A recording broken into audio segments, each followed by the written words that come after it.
আজকে আমি শেয়ারিং করব আশীর্বাদ বা ব্লেসিং নিয়ে। আমরা অনেকেই মনে করি আমার ভালো সম্পদ আছে, আমি ভালো চাকরি পেয়েছি, আমি ভালো পজিশনে আছি, ভালো রেজাল্ট করেছি, এটাকে মানে ঈশ্বর আমাদেরকে আশীর্বাদ করছে, ঈশ্বর আমাদেরকে আশীর্বাদ করেছে, বাট এটা আপনার অর্জন। কিন্তু আশীর্বাদ কি? হোয়াট ইজ দ্য ব্লেসিং বা আশীর্বাদ কি? অ্যাকচুয়ালি আশীর্বাদ ঈশ্বর থেকে আসে।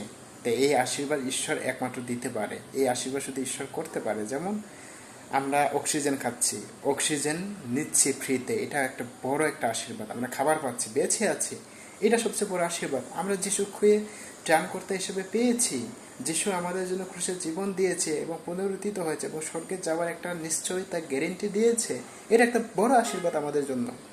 কিন্তু খ্রিস্টীয় জীবনে সম্পদ, টাকা পয়সা, আপনার পজিশন থেকে এটা আশীর্বাদ না। আশীর্বাদ ঈশ্বর আপনাকে ভালোবাসে, আপনি ঈশ্বরের সন্তান, এটাই সবচেয়ে বড় আশীর্বাদ।